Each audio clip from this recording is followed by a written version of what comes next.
Monkeys Yeah. wanted to, I had to take out monkeys out of my apartment. It's full of adventure. It was full of adventure. Yes.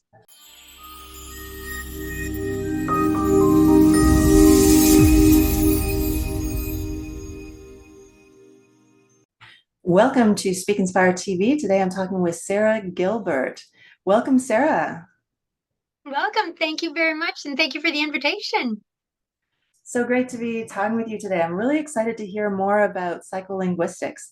Can you tell me, are you ready for Love's billion-dollar questions before we get started? Let's bring it on. Let's break the ice with it. Okay, awesome. So in 5 words or less, how LGBT friendly are you? For me, a human is a human. Love Nice. them all. Okay, nice. Okay. If you could inspire and empower over 1 billion people with just 2 words, like a verb and a noun or something, what would you say? Self-leadership. Okay. And what's the title of your inspiring story in 5 words or less? She who gave it everything she's got. Okay. In 5 words or less, what's your number one surprising new secret? Psycholinguistics. Okay. In 5 words or less, who do you help? Service-based entrepreneurs and leaders. Okay. In 5 words or less, what do you help them to achieve? Self-actualization, impact, contribution. Okay. And do you want to tell us a little bit more about your inspiring true story? Yes. So I guide yes, I help leaders and entrepreneurs in their business, but really what I do is bring life back into their own life because we're missing that a lot. We don't have life into our own life, and we underestimate what we're capable of doing. It hurts. So last year we were talking before because you're in Costa Rica now. Last year I Mm. was in Costa Rica there for 6 months, for nearly 6 months with my daughter, and we just took everything we had, put everything in storage, and we just left. We had a date of that we were leaving, but we didn't really have a date of arrival. We had an idea when we wanted to come back, but we didn't have a plan of where we were going. We were just, we were just going. And that's what life, for me, that's what life is all about. And it's not about a trip to Costa Rica. We all have this desire of life in our life, but we underestimate behind all kinds of excuses and reasons and things like that. And can we all, like, there's one life. Like, I was reading a research lately and and they mentioned we have 1 in a trillion chance of being alive, Yeah.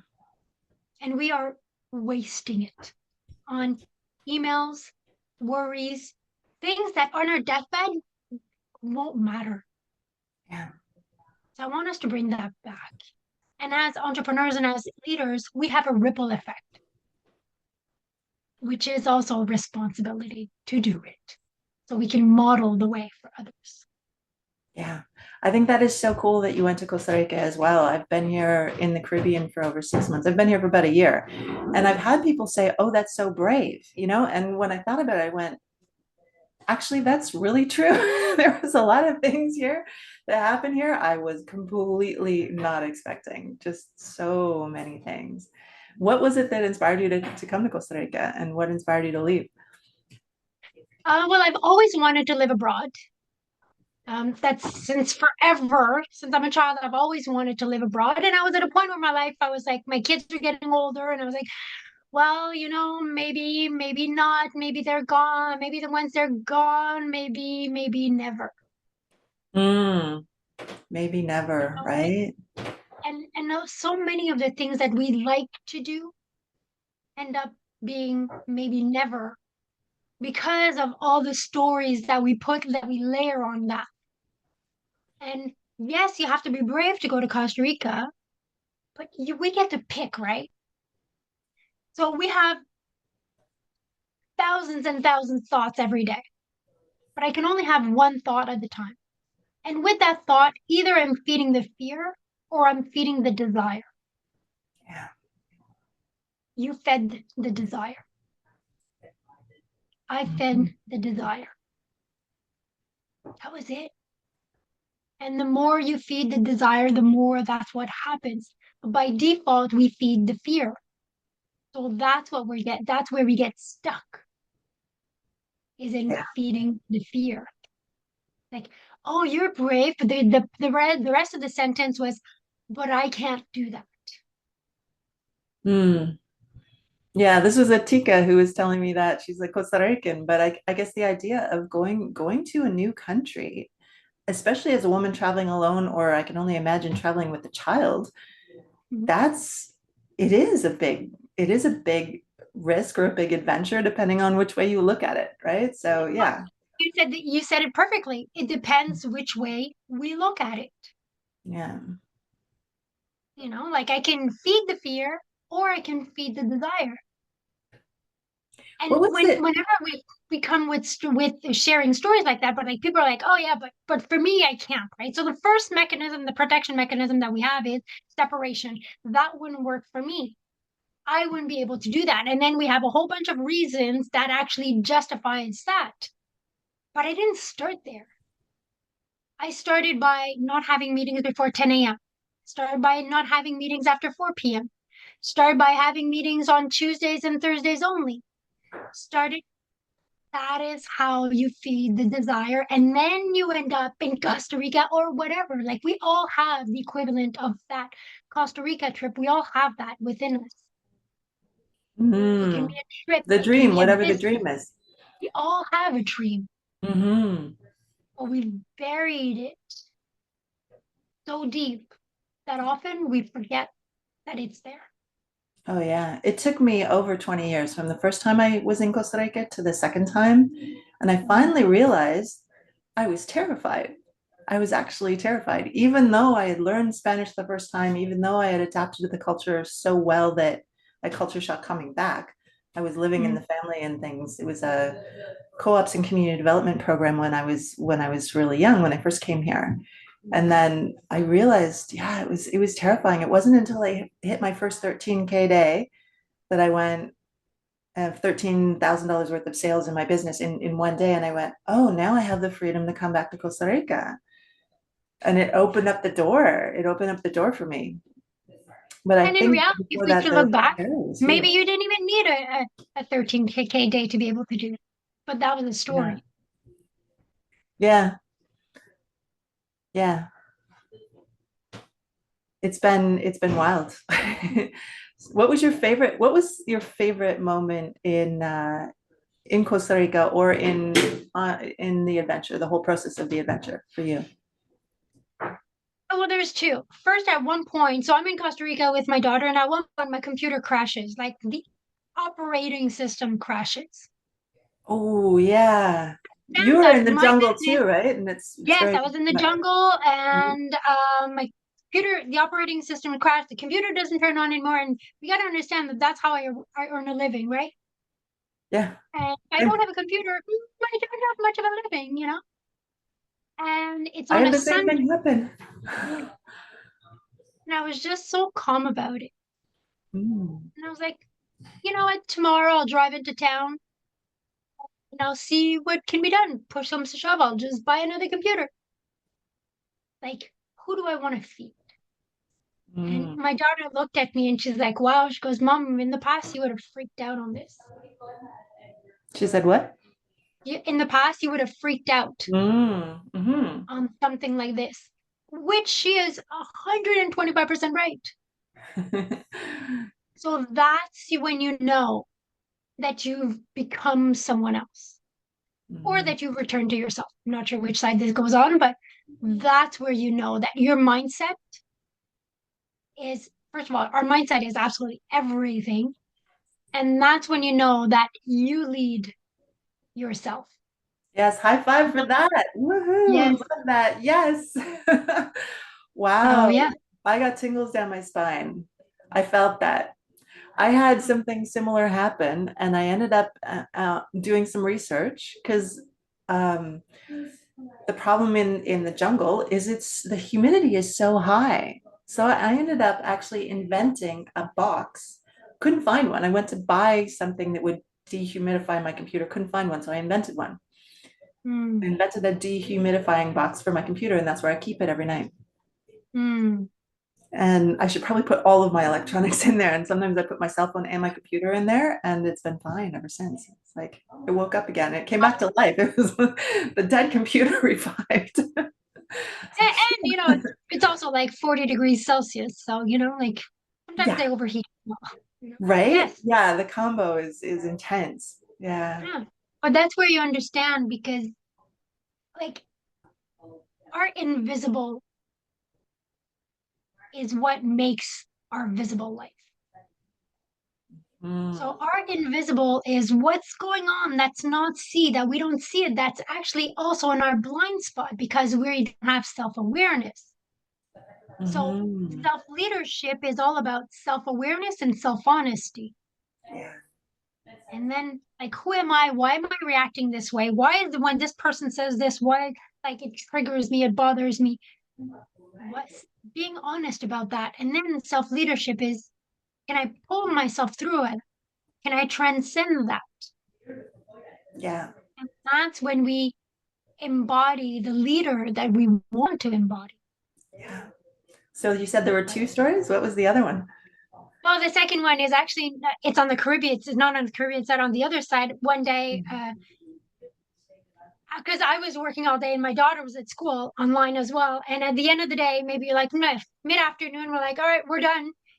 And we went cliff jumping, and she jumped, and she came out, and she just screamed like, "I love my life." Wow. That Mm. that's Mm. why we do it. On my deathbed, I'm not going to ask myself, how much did this Costa Rica trip cost me? I will remember my 15-year-old cliff jumping and screaming, "Ah!" I love my life. Yes. Was she like that before in Canada? No, No. That's a lot of enthusiasm for a 15-year-old. that's a lot of enthusiasm. And, like we know those ages are not easy, No. but that was a heck of a proud moment.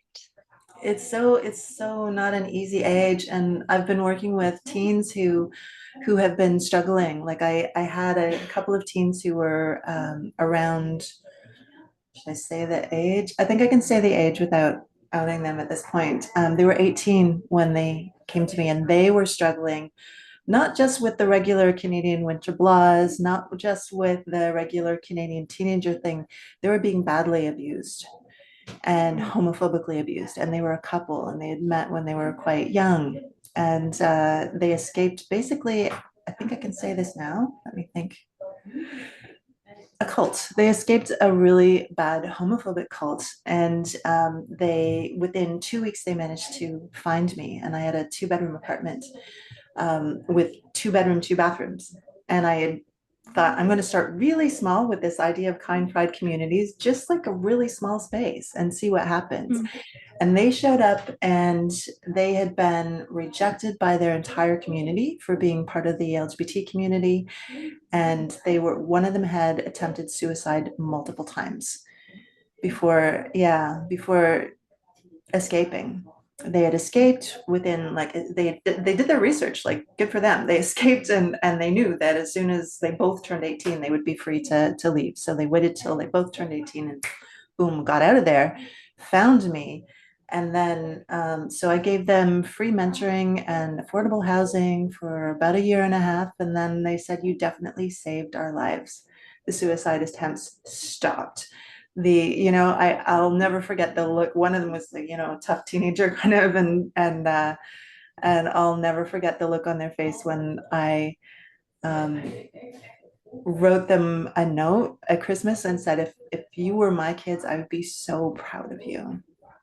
And just this huge smile that broke out was just made my day. And yeah, them saying you definitely saved our lives was beautiful. And now I want to do that on a larger scale. Did you get a chance to look at the info on the Kind Pride communities?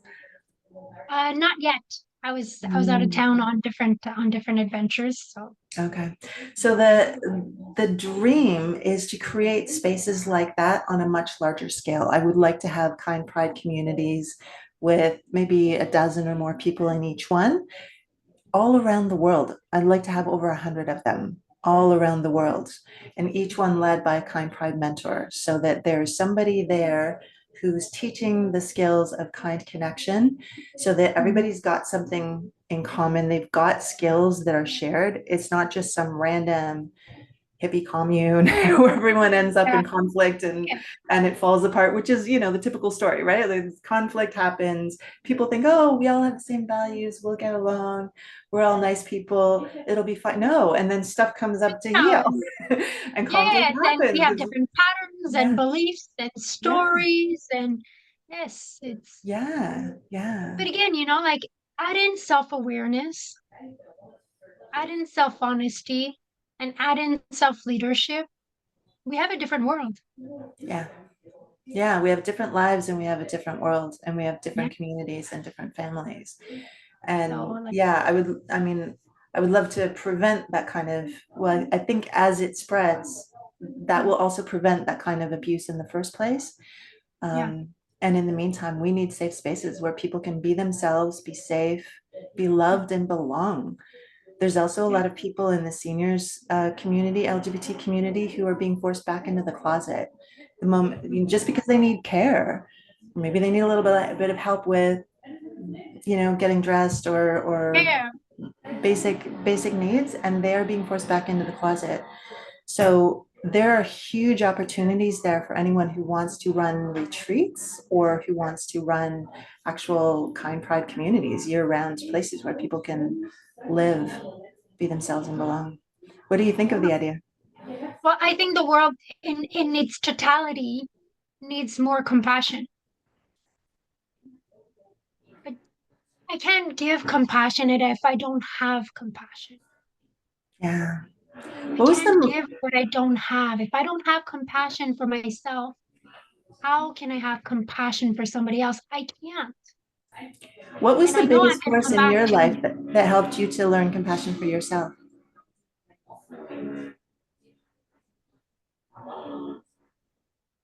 I think it's something that I'm still working on. Yeah, sure. And I think it's something that we work on forever because compassion is just, for me, another word for love. Yeah. Yes. And self love is not something that is very common because, and if you look in the world, it's like the best version, become the best version of yourself. We're already a best version of ourselves. We are a version. And in that moment, that is the best version. But it's like, you got to get a better car. You got to have this. You got to have that. You got to be the best version of, become the best version of yourself. It's like, it's this land of not enoughness. Yeah. And yeah, Even as we're talking, I'm like, there's not enough quiet. I need to love myself through this moment of yes. the And drilling and the noise that's happening here in Costa Rica. I mean, it's beautiful. I love looking at the ocean. I can see the waves rolling in. It's white caps as usual today. I love looking at the palm trees and the coconut trees and the massive tree right in front of me. It's beautiful. It's beautiful. And beautiful. And this is where yeah, psycholinguistic, I'll tie it back there. mm, Um, what's the story that you're telling yourself about that sound? Oh, it's exactly. gonna make the podcast is not professional. It's stopping me from it's preventing me from really focusing. And there's like a whole bunch of I like stories it. that are in relation to that Yeah. where they don't bother you. They don't bother. And like I can hear them, but they don't bother me. So like shedding light on our inner chatter Mhm. Yeah, of what am I focusing on? there we And go. can I just trust that, what, even if there's a background sound, it's okay. I have my cat that shows up half the time on podcasts on the screen all the time. Cats are fun though. Yes, well, Yeah. she, So it's she's quite interesting a, because I've actually written a book on self-love. It's called Love You, Your Treasure Map to Your Great Purpose. And it's 3 steps. And the first one, which I will share, It's available on Amazon.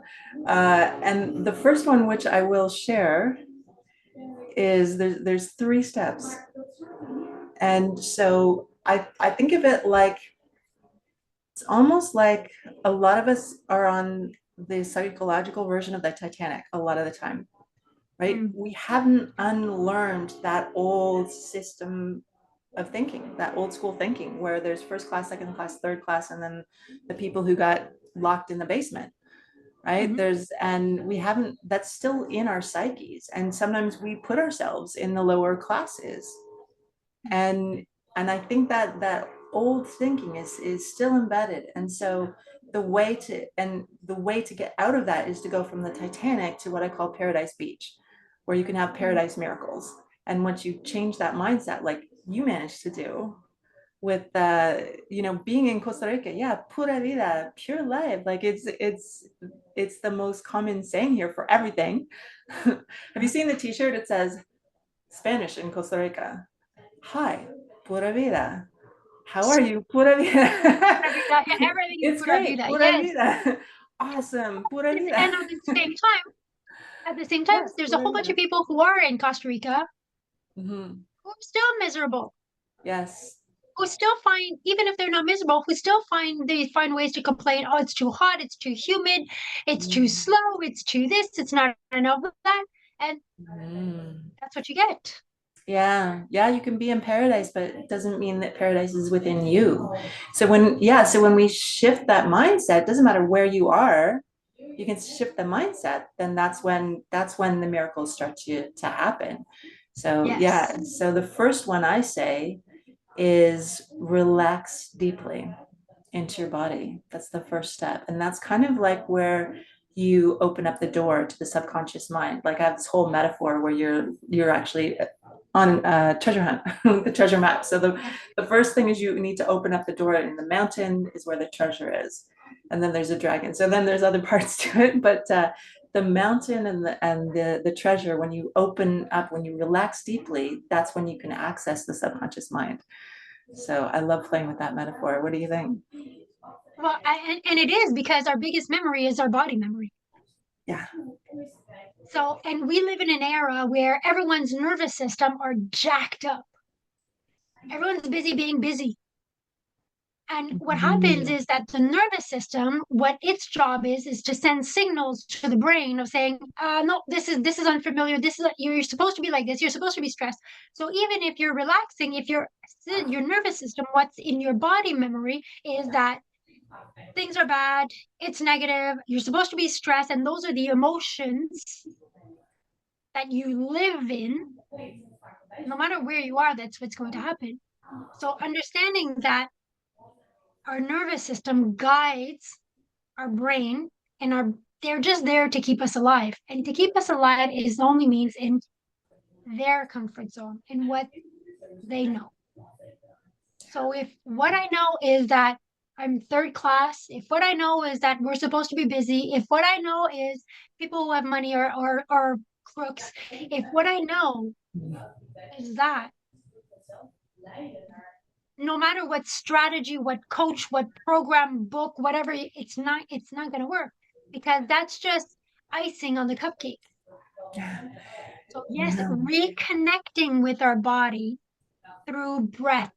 So the way that I see it is like to enter the house of transformation, there's 2 doors you can take. You can take the somatic, which is breath work, moving, go into nature, yoga, and there's linguistics. Nice. House of transformation, there's 2 ways you can. So, because some days moving your body will help you, some days it won't. But you want to have the other door. You want to understand that there's also another door.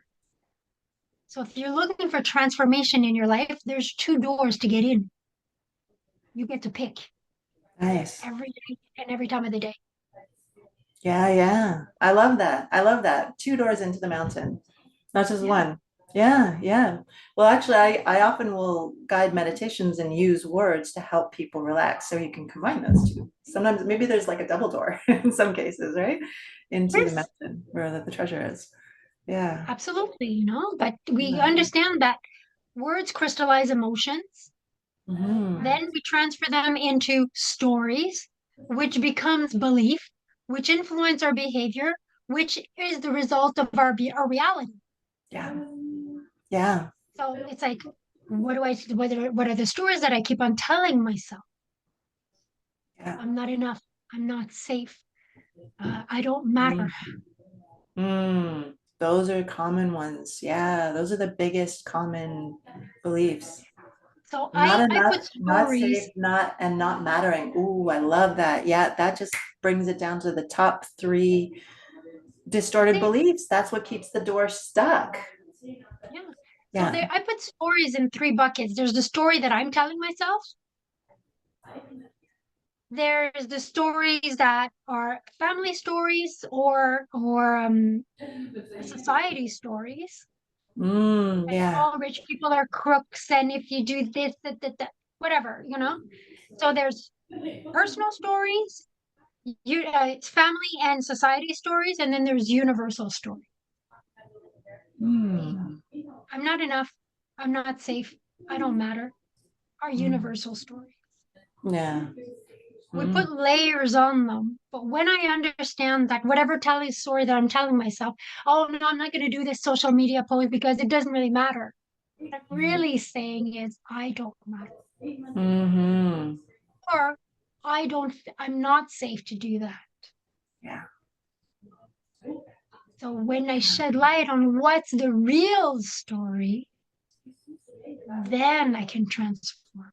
Yeah, I love that. I would call those Titanic stories because I think they come from that whole old school form of thinking, but it's starting to feel universal. And maybe it is. I hope Well, it's they not, are but because at the root, it's very common. Yeah. yes, because at the root Yeah. of those, what's behind that, because the greatest fear that we have as human is not dying. We all know that we're going to die. What we're scared about in relation to death is when and how. That's what we're afraid of, right? But the real fear that we have is rejection. Yes. Oh my God. So I if read I a post about this yesterday. I'm so glad you're bringing this up. Yes. yes, so That's terrifying. if I'm excluded from my tribe, I'm not safe. Yeah. So Yeah. if I'm not enough, then I'm not in my tribe, I'm not safe. Yeah. So if I don't matter in my tribe, I'm not safe. Mm. I'll be excluded. So if we really go at the root, that's what's It's guiding terrifying. everything. So if Yeah. when somebody comes up to me and like they're talking Yeah. about, time management, I know that time management is just emotional management in disguise. Ooh, I love that. I have never heard anyone say that before. Yes, time Can we management talk is about the real emotional thing? management in disguise. High five for that. I love that. That is brilliant. Wow. So so what do I do differently is that I have the Yeah. courage to bring the person where they don't think they're where they don't know where we're going and they don't necessarily want to go there. But I do Right. it with Okay. So kindness people are and compassion. procrastinating because they're scared. Is that what you're Yeah, saying? of Yeah. course. The Right. only reason I procrastinate, hesitate, or whatever is because I'm scared. Yeah. Or they're doing the wrong thing. They want to do this, but they're going up in this direction because they feel like they have to do this to get safe enough to do what they really love, which is over in the opposite direction. Yeah. But here's the Yeah. language I have, I must, I can't. Mm, That's all language that I'm not in leadership. I'm not in self leadership anymore. mm. Was that I must? Yeah, if someone says I must, I should. Can't, Did you say I should? I must, I should. These Or are if all someone's language saying that that to are someone else, right? You must, you should, you can't. well, that's okay because that on the other person's on that. It's not as much as what the Mm. other person Not as tells me, is powerful. Yeah. Yeah. The ones that what I keep say, on repeating myself. yeah, yeah. So, and this is where, what I talked Or I about family am society is something story negative. is that if if in my industry, well, you have to answer to every single email within 24 hours. That's an industry story, for example, for Mm. leadership. Mm-hmm. Well, the Mm. fact that somebody tells me that is one thing. What's important is do I keep repeating it to myself? Mm. That's the thing. I just tell people email is the worst way to reach me. If you want to reach me, send me a message on WhatsApp or something. But yeah, it doesn't really matter because it's just a different vehicle. Yeah. But I don't open emails LinkedIn. before 10 a.m. Yeah. Yeah. And seriously, the Yeah. mortality rate of an unopened email and an unanswered email, it is 0%. The And mortality rate from an say that again. The mortality the rate mortality from rate for an unanswered email is no, 0%. right? And on your deathbed, there is, I am pretty sure there's no studies, but I'm pretty sure that on their deathbed, there's nobody that says, yes, I'm so happy I answered all my emails within 24 hours. Right? But Yeah, when yeah. we keep on Puts it in perspective. saying yes and keep on, and we stay here with the Mm. stories, Hmm. and the hamster is just going and going and going and going and going, then we're busy being busy. Yeah. That's it. I would love to run a retreat with you in Costa Rica. What do you think? We would have a lot of fun. And people are like, oh, wow, I can't believe the things that come out of my mouth. I'm like, yeah, let's go and dig. But once you know it, you can't unknow it, right? Yeah, yeah, pura vida culture. And there is something special about the people who actually came and lived in Costa Rica. I think there's something that kind of rubs off on us. Like there is a culture here that has called me back. My heart has been called back to Costa Rica for years, decades. Okay, I'm gonna age myself, but who cares? Decades, it's been decades. I was 21 when I first came to Costa Rica. People can do the math. So yeah, and I think there's something beautiful here. There's a warmth of the people as well as the climate, and the priority is different. It's not like go, go, go, you're gonna die, go, go, go, or you're gonna die, go, go, go. Like, in Canada, But I you think we can't. have that primal feeling. If you don't work really hard and do really well, there's a Canadian story, I think, or there's a physical feeling that if you're homeless, you can die in the cold in Canada. And we all know it. It's a primal fear. We see homeless people on the streets. If we're But in look at any large everywhere city, where there's nature, where people die people from are it. in nature. Yeah. Yeah, but go anywhere where the people are in nature, Yeah. there's an energy of nature. Exactly. We It's are magical. disconnected. Yes. Yeah, we are Yes, and physically here people disconnected. are much more connected to nature. I think that's a huge part of it. That's why people are in the blue zone. They're living past 100. And I think they're also connecting emotionally to each other more. That's what I've noticed. Everything, because as soon as you connect to yourself Yeah. through nature, through walking barefoot, then you can connect with others. Yeah. That's it. It's powerful. It's Yep. really powerful. So I'm just going to say this. I'm going to put this out there. What do you think about co-consulting for people who either maybe want to move to Costa Rica or for people who want maybe leadership? What do you think about Yeah, that? I think everything is possible. Leadership and But entrepreneurship success. they do have to be ready for transformation. Yes. Yes. So That's it. anyone who is interested in that, you can like, share, subscribe, and click below. And I will put the link if you would like co-consulting on how to move to Costa Rica for 6 months or more. Sarah and I have both done it. It's really, I didn't even know that before we talked. How cool is that, right? I've been here a year. Sarah was here for 6 months. So if that's a dream of yours, if you would love to connect deeply with yourself, other people in the planet, if you would like to experience the pura vida lifestyle of pure life, if you would like an adventure that will blow your mind, I promise you, you will have experiences that you never expected. One last thing, Sarah, what did you say about the monkeys and the iguanas that were trying to get into your house that time? Oh, I've had Almost put to us stop locked different and meetings because monkeys yeah. wanted to. I had to take out monkeys out of my apartment. It's full of adventure. It was full of adventure. Yes. So if you're ready for adventures like that, and if you're ready for waking up in the morning and being used to hearing monkeys every morning, these tiny little bodies and these huge voices, you would Mm. like to see monkeys swinging from the trees, if you would like to experience what pure life is, then I welcome you to like, share, subscribe, and click below, and you'll get links. Thanks so much. You make a difference. And You deserve to speak, inspire, and prosper. Thanks for watching Speak Inspire TV. I'm Sharon Love, and thanks from the both of us. I clicked the wrong thing. Wait. Stop recording.